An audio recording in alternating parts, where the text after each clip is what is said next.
Hello, today I will talk to you about an application I have developed in the Customer Relationship Management (CRM) sector as part of the application development series. Its name is MemberFlow. I designed it specifically for startups, projects, and companies that operate with a membership system. It allows for detailed analyses, reports, and operations regarding members.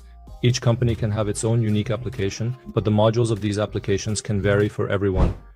In the newly developing system, they may constantly have to integrate artificial intelligence and new modules into their customer relationship management (CRM) systems and work continuously with external resources in this regard. With this application, you can print your member list in the desired format and then integrate it into the system. The system performs matching in the columns, allowing for specific reporting based on fields such as age, gender, registration date, and many others. With these reports, you can manage your own advertising strategies or marketing campaigns. Since small or medium-sized enterprises often do not have their own programs and specialized customer relationship management (CRM) systems, they actually benefit from a good management resource directly. For example, here you can see the member registration report graph by years and months. You can identify which month had the highest number of member registrations and conduct specific activities for those months. Additionally, you can analyze the age ranges of member registrations within those months. And when preparing advertising campaigns and emails based on member age statistics, you can create different content and send different messages for each age group. You can also track member-related situations such as customer relationships, billing, debts, and similar matters in the same way as in standard customer relationship management (CRM) systems. The main purpose of the system is actually reporting. It has a very extensive module for reporting. In fact, you choose when setting up these modules. What reports do you need? What do you want to see? As a result, you have data, and this data is truly very valuable. However, you do not have software to manage this data internally. If you do not have a team to redevelop your existing software, or if the software you have been continuously developing requires new features, using such third-party applications that are already in development is generally more efficient. One of them is called MemberFlow.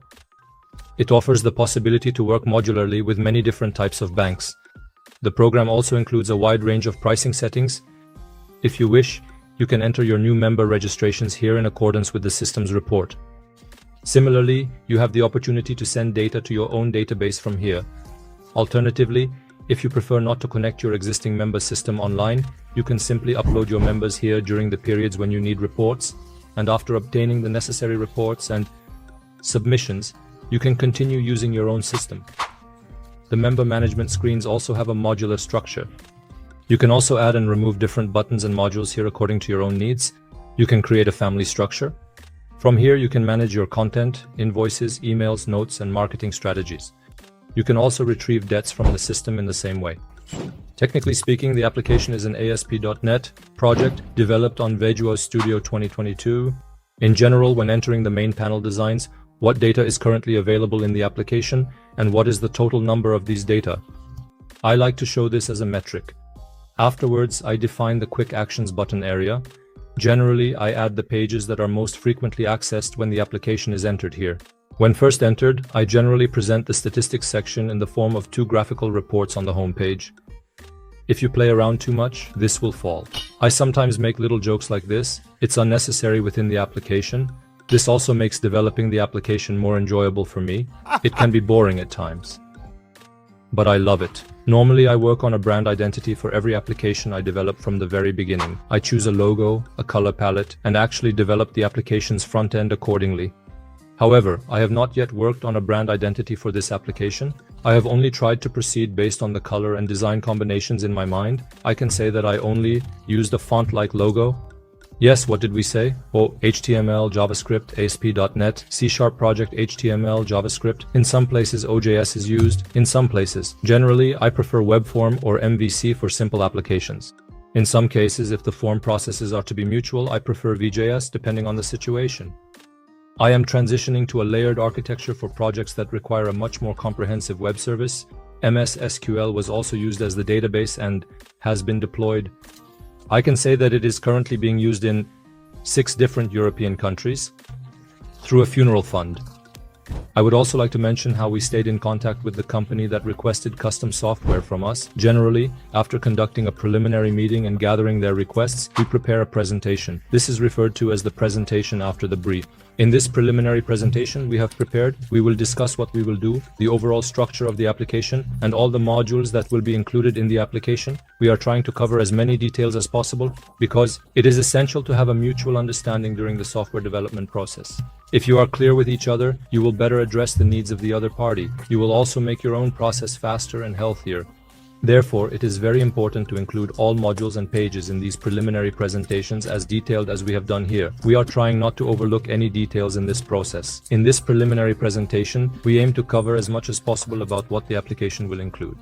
We are making a preliminary presentation in which we discuss what the fundamental models will be, what the development models will be, and what our recommendations are, and we are also considering whether to include these. This preliminary presentation has clearly outlined how the project will work and how the program will progress, and it has also provided some brief insights regarding the interface. After the other party has made their additions and removals on this matter, the finalized system is actually starting to be developed. After the system is completed, we conduct a final presentation. In this presentation, we cover all the pages developed, the menu structure, and as many details as possible, discussing all the details to the fullest extent. We are trying not to skip any pages.